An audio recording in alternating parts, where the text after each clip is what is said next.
kita diberikan ganjaran pahala oleh Allah Subhanahu wa taala. Baik tuan-tuan, insya-Allah kita akan terus sambung perbincangan kita. Kita masih lagi berada dalam tajuk khiyar dalam jual beli. Khiyar di dalam sistem transaksi jual beli terbahagi kepada tiga. Dalam mazhab al-Imam Asy-Syafi'i dia ada tiga, dia berbeza dengan mazhab lain. Kalau mazhab lain dia ada dua. Ini tempat perbezaan di antara tiga mazhab. Mazhab kita al-Imam Asy-Syafi'i dia ada pertamanya khiyar majlis, iaitu yang kita sebut khiyar yang auto, tak perlu dipilih oleh kedua pihak. Allah Ta'ala beri peluang kepada kedua-dua pihak untuk memilih sama ada nak meneruskan jual beli ataupun untuk cancel jual beli dalam majlis akad. Ini mazhab Imam Asy-Syafi'i. Adapun dua mazhab lagi tidak ada khiyar majlis. Mazhab Imam Hanafi dan mazhab Imam Malik tidak ada baginya khiyar majlis. Itu tempat yang berbeza. Dan kedua dalam khiyar kita, dalam mazhab kita ada khiyar syarat yang telah kita bincang, iaitu selepas berlakunya transaksi jual beli, maka dalam tempoh 3 hari masih lagi ada ruang untuk kedua-dua pihak ataupun salah seorang daripada kedua yang memilih boleh cancel sebelum 3 hari. Boleh cancel ini bukan isu kerana barang rosak, bukan. Kalau ada isu barang itu tak elok, barang itu ada damage dan sebagainya, ini malam ni kita nak bincang khiyar ketiga. Bukan ada isu barang, tapi isu ini lebih kepada individu. Kerana dia tak ada isu lain, maksud dia nak guna duit ataupun dia tak jadi barang ni, dia nak beli barang lain, maka dia boleh cancel dalam tempoh 3 hari. Itu dipanggil apa? Khiyar syarat. Tapi syaratnya mesti memilih di dalam akad. Kalau dia tak pilih dalam akad, maka tidak ada ruang untuk dia tuntut. Tidak ada ruang untuk dia pulangkan barang. Barang yang tidak rosak tidak berhak untuk dia pulang barang tanpa dia memilih khiyar di dalam akad. Sebab itu penting ada akad ijab dan qabul, dan di belakang akad itu kita dah sebut bulan lepas mesti nyatakan khiyar syarat 3 hari settle. Malam ni tuan-tuan kita nak bincang, nama dia ialah khiyar yang ketiga, nama dia ialah khiyar aib. Khiyar aib ini, aib itu maksudnya, aib itu dalam bahasa Arab, dalam bahasa kita dipanggil aib itu barang yang rosak, barang yang tak elok boleh hantar. Cuma kita kena ingat syarat yang ditetapkan oleh syarak, barang itu mesti rosak dia itu asal, bukan selepas qabat. Bukan selepas transaksi jual beli di tangan kita berlakunya kerosakan, maka tidak boleh hantar. Kalau nak hantar juga, penjual tidak berhak untuk menerima. Penjual tidak ada hak di dalam Islam untuk mengulang balik duit dan mengambil barang. Kalau dia pergi mahkamah pun, mahkamah hakim, mahkamah Islam tidak akan memutuskan bahawa wajib penjual memulangkan barang. Kenapa? Kerana kerosakan tersebut selepas berlaku jual beli. Kecuaian di tangan dia berlaku kerosakan, maka tidak boleh dihantar balik. Melainkan ihsan daripada penjual. Penjual terima juga walaupun barang itu rosak di tangan pembeli. Itu ihsan penjual. Yang kita sebut nama di dalam syariat kita, nama dia ialah iqalah, yang Allah tawarkan pahala yang besar kepada penjual sekira penjual menerima balik barang yang dihantar oleh pembeli. Sama ada barang itu tak rosak apa pun ataupun barang itu rosak, ada kerosakan tapi selepas berlaku jual beli. Itu isu yang kita nak bincang, nama dia adalah khiyar aib. Dan khiyar aib ini ketiga-tiga mazhab ada, Maliki, Hanafi, keempat-empat mazhab, Ahmad bin Hanbal dan mazhab kita al-Imam Asy-Syafi'i. Qala al-musannif rahimahullahu ta'ala, muka surat 18 ayat 19 tuan-tuan, 19. Muka surat 19 di atas sekali perenggan pertama harus. Ini tajuk subtopik yang ketiga ataupun tajuk kecil yang ketiga, khiyar aib.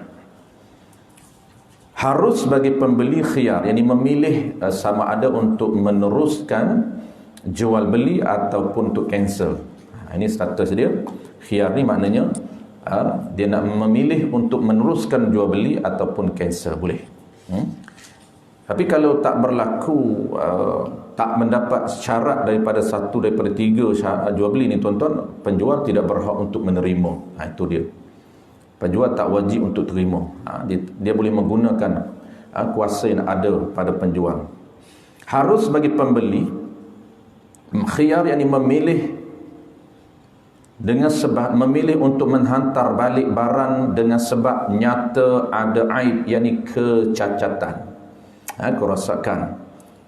Kenapa dia nak hantar balik? Dengan sebab ada aib ataupun ada kerosakan. Yang kerosakan itu sifat ciri dia, rosak yang barang itu rosak yang macam mana? Yang ada kerosakan itu lebih dahulu, ini lebih awal pada barang jualan dengan tiada diketahuinya. Mana pada awal ini sebelum berlaku transaksi ataupun belum berlaku qabah, belum menerima. Selepas akad jual beli tuan-tuan, kita dah belajar, selepas akad jual beli dia ada satu lagi dipanggil final touch. Apa dia? Untuk mengesahkan barang itu menjadi milik sempurna, iaitu ada satu syariat yang namanya qabdun, qabat. Qabat ni apa? Terima milik dengan perbuatan, dengan kita pegang dia. Itu dia panggil terima milik dengan perbuatan. Dalam mazhab kita Imam Syafi'i, itu dia panggil milik yang sempurna. Kalau sekiranya tak menerima dengan perbuatan, milik yang tidak sempurna.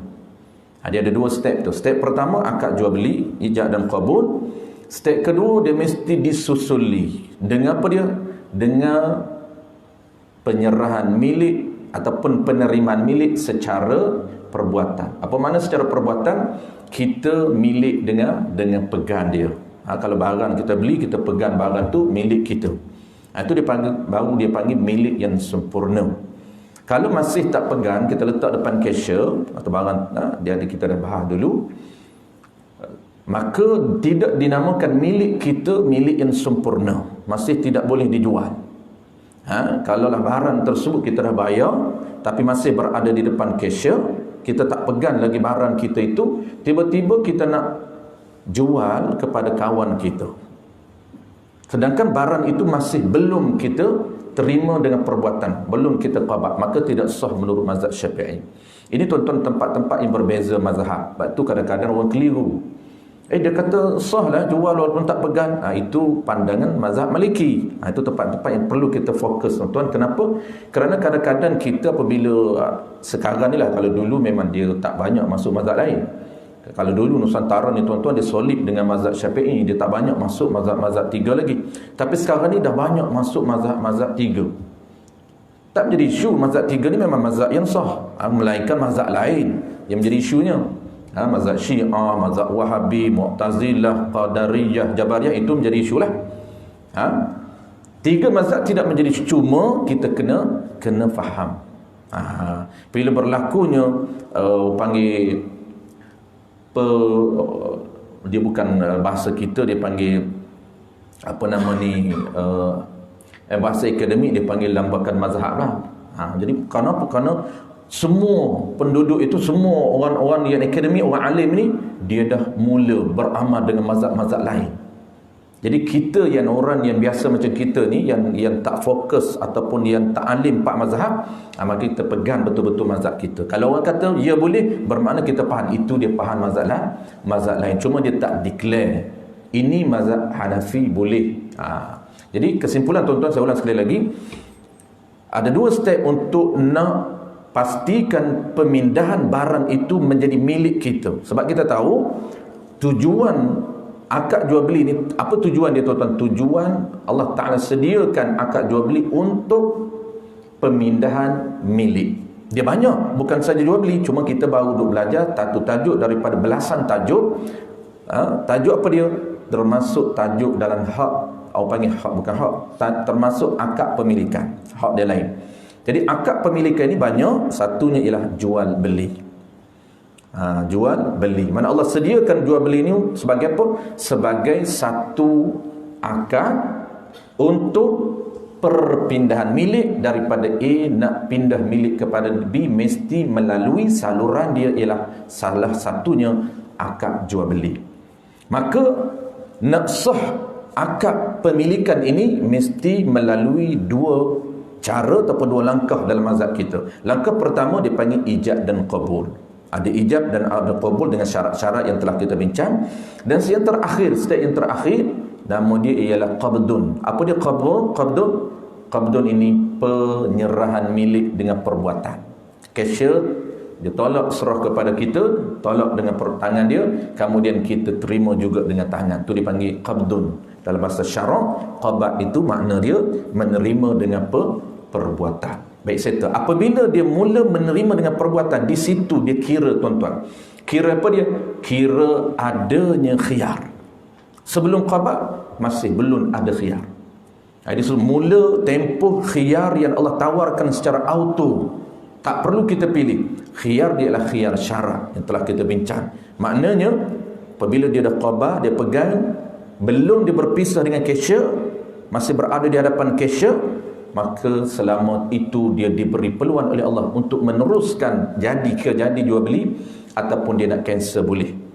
Maksud dia tiba-tiba dia teringat duit hanya bawa ngam-ngam, sedangkan isteri dia pesan benda lain lagi.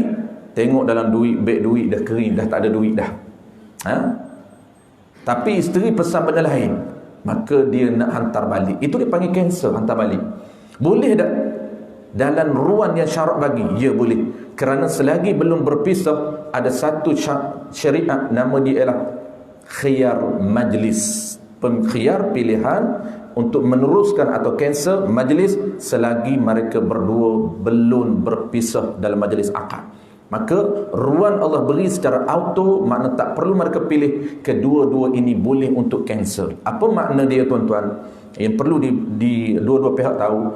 Maknanya kalau pembeli nak cancel, wajib penjual menerima. Kadang-kadang kan ada setengah tu dia memang selepas saja bayar, dia tak boleh hantar balik. Selepas berlakunya transaksi jual beli, maka barang tidak boleh hantar. Ada juga setengah tempat buat macam tu. Maka itu dia menutup hak ataupun dia tidak membenarkan, menafikan hak yang ada pada pembeli. Yang ada pada pembeli. Begitu juga sebaliknya penjual. Tiba-tiba penjual kata, saya tak jadi jual barang ni. Barang ni rupanya stok akhir yang telah ditempah oleh customer saya. Boleh tak saya nak ambil balik? Tiba-tiba pembeli berkeras, dia kata, tak, saya dah bayar.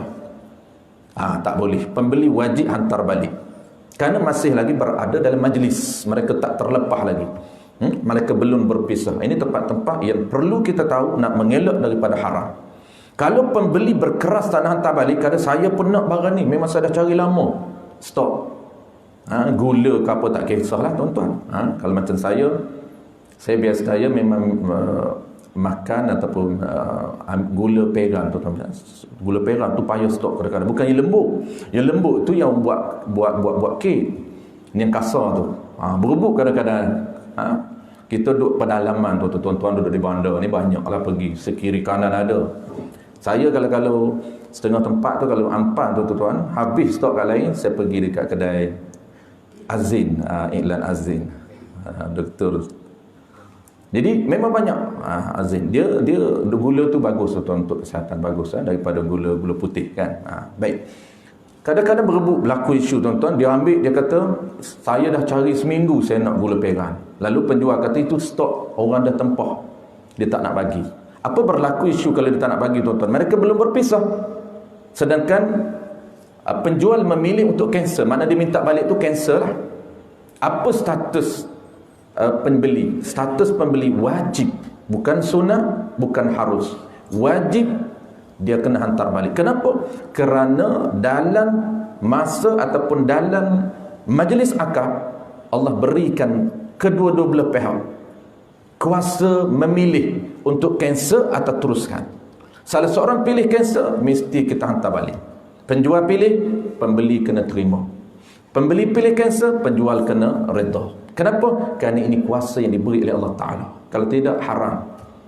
Kalau kita menafi hak penjual, kerana penjual dia ada hak untuk cancel, tiba-tiba pembeli berkeras, saya dah bayar, kira jadi, tak boleh, haram.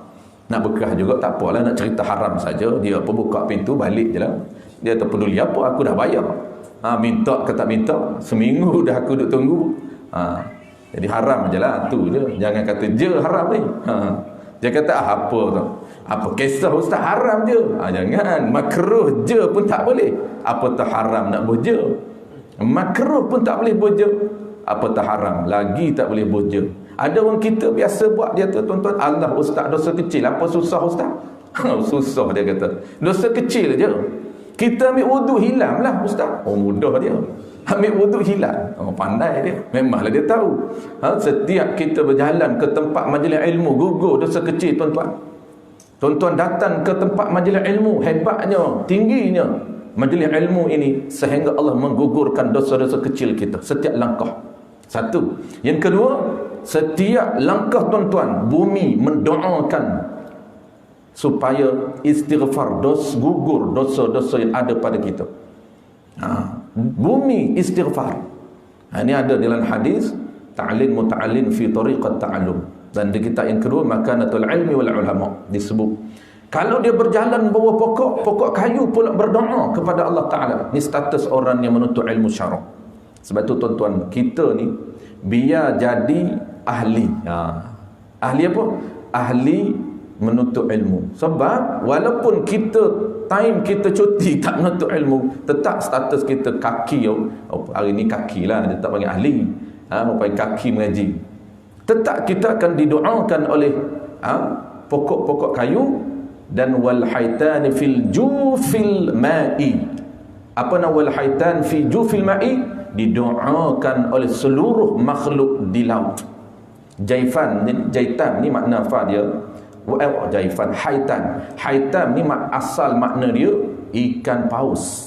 Tapi Nabi nak refer bukan merujuk pada ikan paus seekor saja, tapi Nabi nak cerita seluruh makhluk Allah Ta'ala yang berada di perut laut. Mana perut laut ni? Di dasar laut. Segala makhluk Allah Ta'ala di lautan sentiasa mendoakan supaya gugur dosa-dosa orang yang menuntut ilmu syarah lah. Baik, serta tuan-tuan. Contoh, kita dah tahu dah khiyar aib. Tadi khiyar syara', khiyar majlis kita tahu, khiyar syara' selepas qada. Kalau memilih khiyar syara' dia ada 3 hari. Kalau kita terlupa nak pilih dalam akad tuan-tuan, kedua-dua pihak terlupa pilih, maka tidak ada ruan khiyar syara' 3 hari. Apa lagi yang ada? Ada satu saja ruan, nama dia khiyar aib. Tapi ingat, khiyar aib ini hanya dibenarkan untuk cancel sekira berlaku kecacatan, kerosakan barang kita bila selepas qada. Maknanya selepas transaksi barang itu baru, kita baru dapat kesan rosak. Bila rosak, syarat kerosakan itu sebelum qada. Kalau rosak cacat itu selepas qada, tidak dibenarkan. Ini antara syarat asas dia tuan-tuan. Dia syarat asas dia mudah saja.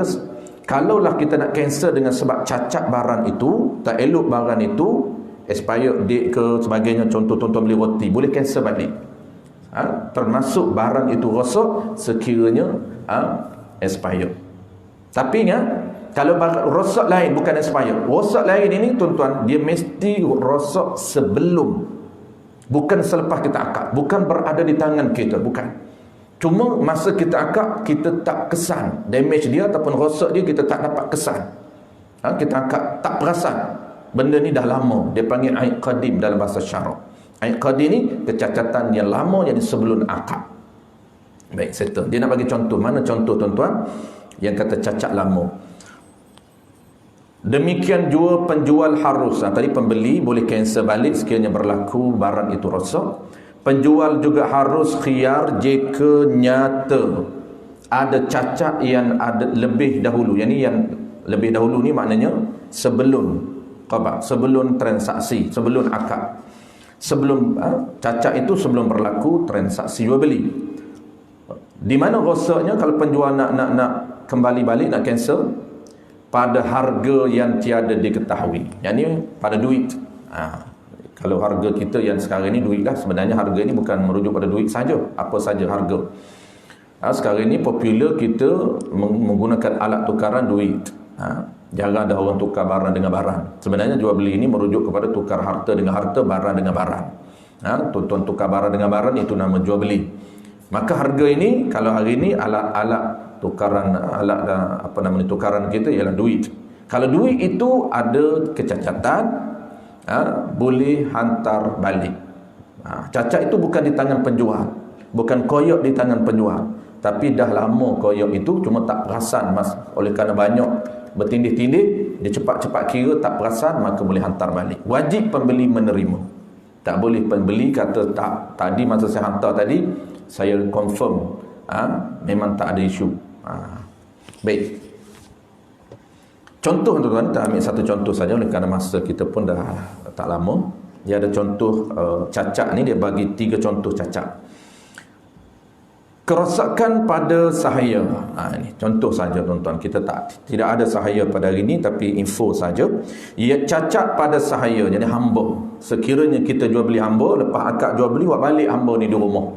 Balik di rumah, cek hamba ni tiba-tiba berlakunya ciri-ciri yang termasuk dalam kecacatan yang boleh di-cancel jual beli. Mana contoh? Iaitu seperti yang telah dipotong buah kemaluannya. Macam mana tuan-tuan potong buah kemaluan? Mati. Ini bahasa lama. Maksud dikasih. Laki pun boleh kasih tuan-tuan. Kena tanya doktor nak kasih macam mana laki. Jadi kita beli hamba ini, tiba-tiba kita dapat dan di rumah, masa kita beli tak boleh tengok aura dia.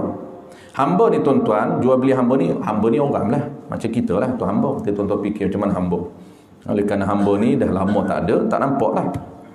Tapi hukum tetap ada. Sebab tu dalam kitab muamalat kita akan belajar di belakang tu, ada dia tajuk khusus, nama dia ialah amah ataupun hamba. Dia panggil apa? Sistem perhambaan, sistem jual beli hamba, dan sistem hamba yang Allah Ta'ala tetapkan. Kalau kita nak bela hamba, maka ada peraturan khas yang mesti kita tahu bahawa kita boleh urus hamba.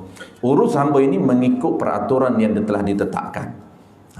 Kita dah ada undang-undang. Kalau kita panggil akta atau manajemen lah, itu undang-undang Allah gubal, dia panggil undang-undang hamba. Baik, hamba ni tuan-tuan, tiba-tiba kalau masa kita nak beli, dibenarkan melihat 2 tempat. Kalau perempuan 2 tempat. Kita nak beli hamba perempuan, muka dengan tangan saja, lain haram. Lepas sah jual beli, baru boleh tengok semua. Sebab tu apabila kita belum jual beli, kita hanya boleh tengok muka dan tangan kalau perempuan. Selepas kita beli, bayar sah akad jual beli, saya belilah hamba ini dengan harga RM50,000 tunai. Penjual kata saya jual, pembeli kata saya beli, sah. Apabila sah saja tuan-tuan jadi milik dia, sah akad jual beli, maka seluruh tubuh hamba itu milik dia. Kalau hamba itu bukan isteri orang, maka seluruh badan dia boleh nampak, dia boleh lihat. Macam kita tengok isteri kita. Tiba-tiba tengok tuan-tuan, ada kecacatan pada badan dia. Maka boleh cancel balik, boleh hantar balik hamba. Kalau lelaki, kita boleh tengok selain aurah. Kita boleh tengok muka, badan boleh tengok tuan-tuan. Jadi hamba sama dengan kita. Kita tuan-tuan, kita wajib tutup aurah pusat hingga lutut. Kalau lelaki sesama lelaki, ataupun lelaki dengan perempuan yang ajnabiyah, perempuan yang haram dia berkahwin, aurah dia, etika nutup aurah hanya wajib tutup pusat hingga lutut di hadapan lelaki dan di hadapan perempuan yang haram berkahwin. Maka kita nak beli aurah, kita nak beli hamba itu lelaki, maka kita dah melihat muka dia, badan dia, tapi aurah tak tengok.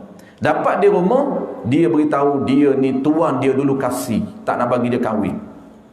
Kita dapat terih dah kasih, kena hantar balik. Masa kita akad jual beli, penjual dah beritahu yang ciri-ciri yang bagus saja. Hamba saya rajin, hamba saya kuat, hamba saya semua dia cerita yang ciri-ciri yang baik. Tapi dia tak cerita kasih. Kenapa? Dia adalah sebab kenapa dia kasih hamba dia ni.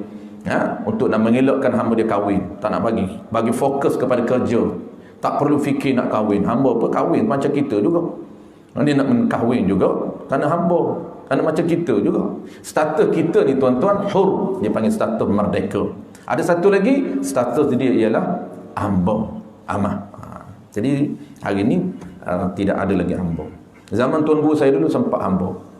Tuan guru saya dulu dia cerita, dia sempat membelah hamba, dan guru dia dulu, guru kepada guru dia, maksudnya guru kepada tuan guru saya, memang beberapa orang tuan guru sempat membelah hamba zaman dulu. Tuan guru saya tu dia mengaji masa hamba, saya lupa siapa tuan guru dia belah hamba. Dia sempat belajar dengan Abdullah Fahim. Kemudian Abdullah Fahim hantar dia ke Tok Kenali. Masa Tok Kenali tak ada hamba. Kemudian dia pindah daripada Tok Kenali, pindah ke Kelantan, Tok Bermin. Saya tak ingat yang mana satu. Tuan guru mana yang ada hamba, saya lupa. Sama ada Tok Bermin ataupun Tok lain. Jadi 2-3 ekor hamba, 2-3 orang hamba. Hamba ni orang suruhan dia lah. Dia tak perlu bayar. Satu daripada ciri yang dibenarkan untuk hantar balik, mencuri. Ataupun pelari. Pelari ni bahasa tua. Mana apa pelari ni? Kaki lari. Dia suka lari. Pantan keluar rumah. 2 hari tak balik. Kita pun jenuh mencari hamba. Mana hamba aku ni? Hamba ni ada nama dia. Ada nama lah. Nama hamba dia Ahmad. Cari mana Ahmad ni? Cari apa Tuan Haji? Cari Ahmad. Siapa Tuan Haji Ahmad? Hamba aku lah. Dia cakap orang gaji dia. Orang gaji hari ni. Kita baca kita hamba, dia kata orang hamba. Dia kata ustaz, hamba hari ni orang gaji. Bukan. Hamba ni hamba lah, bukan orang gaji. Cuma orang gaji tu dibayar gaji. Hamba ni tak dibayar gaji. Dia hidup dengan kita, dan dia ni buat kerja apa yang kita suruh. Wajib dia taat kepada kita, macam anak kita. Cuma dia tak panggil anak, dia panggil hamba. Kita wajiblah sediakan nafkah sama dengan anak kita. Wajib nafkah makan dia, bilik dia, minum dia, pakaian dia. Bilik wajib sediakan bilik asin, tak boleh campur dengan anak lain. Wajib sedia pakaian sama dengan pakaian isteri. Kalau kita ada hamba perempuan, sama status dengan isteri. Wajib nafkah sama dengan isteri. Kalau hamba lelaki, nafkah sama dengan anak lelaki kita. Tu saja. Walaupun dia dah balik, hamba ni dah tua. Jangan beli hamba kecil tuan-tuan. Orang beli hamba tua untuk buat kerja umur 30. Jangan beli umur 50. Memang murah tu, tak laku dah. Buat kerja apa lah, dia pokok kelapa. Tengok je lah kelapa. Bukan melarat buat kerja. Umur 50 tak laku jual tuan-tuan. Hamba tunggu nak mati je, tak laku jual. Umur 60 tak laku jual. Hak laku ni hak tengah gagah perkasa ni. Umur 30, 20, 40. 40 pun laku lagi. Contoh lagi, ataupun kencing di tempat tidur. Ada juga hamba tua-tua pun kencing juga. Jenis tidur, jenis kencing, tidur kencing. Boleh hantar balik. Boleh aib. Tak kira walaupun lama. Atau mulut busuk. Dikira juga tuan-tuan. Macam-macam beli ubat gigi powerful pun sama juga.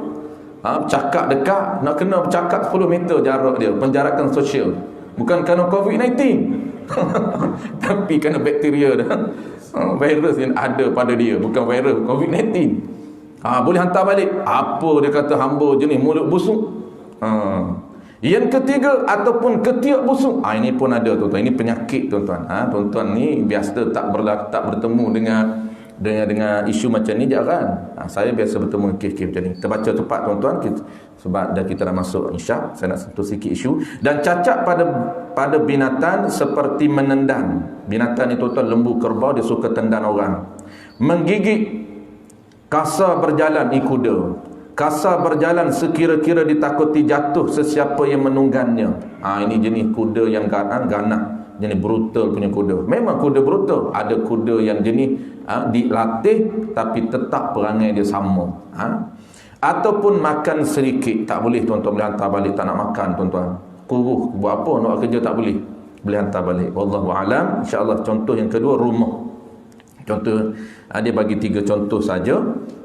Hamba, rumah atau barang-barang yang lain. Wallahu a'lam. Kita akan sambung minggu bulan depan. Cacat pada rumah, seperti rumah itu jadi tempat persinggahan askar. Baik, sebelum isyak tuan-tuan, saya ambil sikit saja, mungkin dalam 5 minit untuk nak sharing satu isu berkaitan dengan fiqh ibadat. Berkaitan dengan ibadat, mungkin kita mudah-mudahan jadi panduan kepada kita. Salah satu isu yang berlaku di kalangan di kalangan Isu ni tuan-tuan dia familiar di kalangan kitab-kitab fiqh level pertengahan. Bukanlah kitab mana pun. Dia popular isu ni di kalangan kitab pertengahan. Apa dia isu dia? Iaitu isu imam dan makmum. Dia panggil 13 syarat sah mengikut imam. 13 syarat sah mengikut imam. Apa dia tuan-tuan? Satu daripada 13, wajib makmum bersamaan dengan iman pada perbuatan sunat yang boleh memberi kesan, memberi impak. Kesan apa dia? Boleh membatalkan sembahyang makmum. Ini dia punya syarat dia. Maka tuan-tuan, dalam syarat ini dia ada 4 isu. Saya ulang sekali lagi tuan-tuan. Apa dia syarat dia? Wajib makmum bersamaan dengan imam pada perbuatan sunat yang boleh memberi kesan. Apa makna kesan? Boleh membatalkan sembahyang makmum. Perbuatan tu sunat. Kalau tuan-tuan sembahyang seorang diri tak menjadi isu, tuan-tuan boleh tinggal. Kenapa? Kerana sunat statusnya. Tetapi ingat, ada 4 isu sahaja. Kalau tuan-tuan sembahyang berjemaah, wajib tuan-tuan bersamaan, wajib follow imam. Wajib follow imam. Ada situasi. Apa dia situasi? 1 daripada 4. Dia ada 4 isu saja. Isu pertama, tahiyat awal. Isu yang kedua, sujud sawi. Isu yang ketiga, apa dia? Sunat baca doa kunut. Doa kunut. Isu yang keempat, sujud tilawah. Sujud membaca surah sajadah. Baik, dalam 4 ini tuan-tuan saya ambil satu contoh saja, iaitu doa kunut. Keempat-empat tuan-tuan dia ada formula dia. Tuan-tuan memang kena ingat formula ni. Tak boleh kita nak adjust, tak boleh. Memang kena ingat. Ini tempat-tempat yang agak complicated sedikit. Doa kunut tuan-tuan, apa formula dia? Apabila kita ikut imam, formula dia tak wajib bersamaan pada iman. Dia mudah doa kunut. Pada, ni bahasa akademik dulu, tak wajib bersamaan dengan iman pada buah dan pada tinggal. Apa maksud dia tuan-tuan? Ni bahasa akademik. Maksud dia tak wajib tuan-tuan follow iman sekira iman tinggal dan iman buah. Contoh, iman doa kunut, iman tak baca doa kunut, tak wajib tuan-tuan follow, tak baca juga. Tuan-tuan boleh untuk baca, tapi ada peraturan dia. Ada peraturan dia. Kalaulah iman tu baca Allahumma hdina fiman hadait, status tuan-tuan ada kewajib baca. Tempat lain dia menjadi wajib, tapi di sini dia formula dia ada tak wajib kita baca kalau iman baca, dan tak wajib kita tinggal kalau iman tinggal. Maksud apa? Kalau iman tak nak baca kerana sunat, dia tak nak baca, tapi sunat pun menjejaskan ibadat. Sebab tu rugi kalau tak baca, kerana mencederakan ibadat. Contoh saja, dia tinggal. Apabila dia tinggal tuan-tuan, terus dia duduk. Apabila terus duduk, status kita boleh baca ataupun kita tak nak baca, terus sama dengan dia. Terus baca, boleh baca, cuma ingat dia ada peraturan sedikit baca ni. Jangan ketinggalan lebih.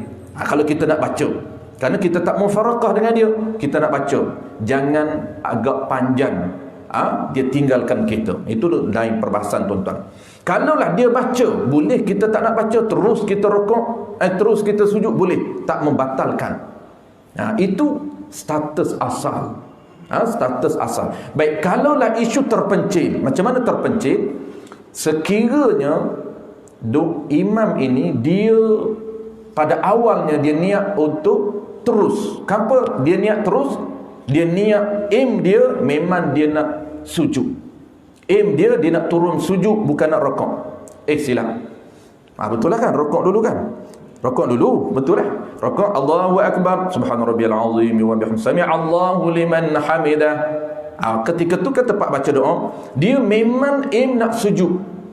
Aim nak sujud. Kenapa? Dua. Kebarkalian dua.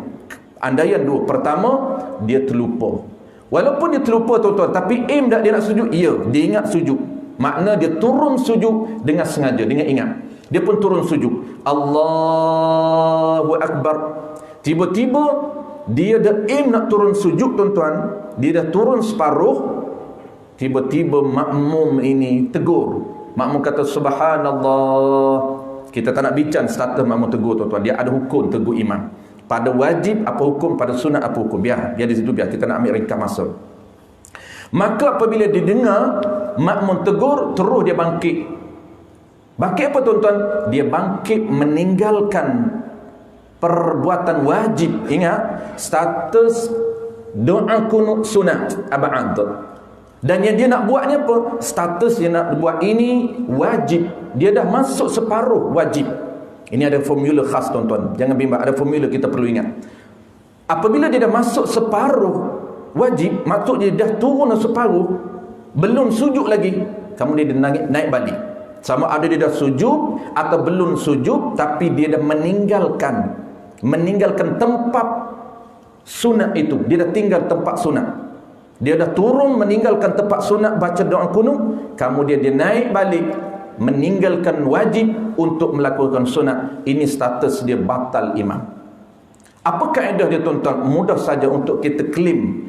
Kita nak tuntut, kita nak cas kata iman batal, dia ada formula dia. Apa formula dia? Ini formula popular, perlu kita pegang untuk kita analisis kes. Kes ini tuan-tuan, fiqh dia memang berorientasikan kes yang perlu kita ingat beberapa ciri, syarat dan kaedah. Itu cara untuk kita ingat fiqh. Apa formula tuan-tuan? Formula dia, apabila seseorang, tak kira individu atau imam, apabila seseorang mula masuk mengerjakan perbuatan wajib, sekira dia meninggal untuk melakukan sunat, maka batal. Kenapa? Kerana dia meninggalkan wajib untuk melakukan sunat, itu tidak dibenar. Kenapa tidak dibenar? Sunat yang dia tinggal tidak menjejaskan pahala dia, tidak menjejaskan solat, cuma menjejaskan rupa bentuk ibadat. Dia memang menjejas sebab abang dia cedera, tetapi dia tak mencederakan semayan. Maksud dia jadi semayan, dia hanya mencedera pahala rupa. Tiba-tiba dia tinggal yang sunat, dia tinggal yang wajib, dia naik melakukan sunat, statusnya batal. Apabila batal imam, maka makmum di belakang masih follow, auto makmum juga batal. Dia sepatut makmum kena tulis, ini imam dah batal, aku mesti mufaraqah. Mesti mufaraqah, niat aku sembahyang seorang diri. Wallahu a'lam. Tuan-tuan, mudah-mudahan clear kita. Itu tempat-tempat yang biasa berlaku tuan-tuan. Tuan-tuan jangan anggap ini luar biasa. Biasa saja berlaku dalam kes. Kadang-kadang kita yang dah familiar, maksud yang dah biasa dengan kes ini, maksudnya orang dah tahu fiqh pun boleh terjadi. Tuan-tuan jangan ingat kenapalah iman tak biasa itu. Itu menjadi isu yang biasa. Janganlah kata kenapa benda-benda macam ni pun tak tahu dah. Apabila tuan-tuan ingat, orang yang pakar pun tuan-tuan, kalau berada di lapangan, maksud kita sembahyang seorang, kita dah tahu KPK, boleh jadi tersilap. Kenapa? Tindakan nak kena ambil cepat. Ini boleh jadi tersilap. Jadi kebiasaan berlaku pada imam dan pada kita sembahyang individu. Wallahu a'lam. Apabila silap, apabila tuan-tuan batal, tuan-tuan kena qada. Kena qada, makmum kena qada, sembahyang imam kena qada. Yang jadi isu tuan-tuan, qada itu ada setengah dia nak qada jemaah juga. Qada di rumah sama diri lah, tak perlu sembahyang. Imam sembahyang sekali lagi, apa dia? Subuh. Nak sembahyang bila? Sembahyang bila-bila lah. Tak perlu lah sembahyang sama diri. Wallahu a'lam. Bismillahirrahmanirrahim. Alhamdulillahi rabbil alamin, wassalatu wassalamu ala asyrafil anbiya'i wal mursalin wa ala alihi wa ashabihi ajma'in. Allahumma faqihna fid din wa 'allimna at-ta'wil waj'alna minal ulama'il 'amilin waj'alna minal mukhlisin. Wa sallallahu ala sayyidina Muhammadin wa ala alihi wa baraka wa sallam. Alhamdulillahi rabbil alamin.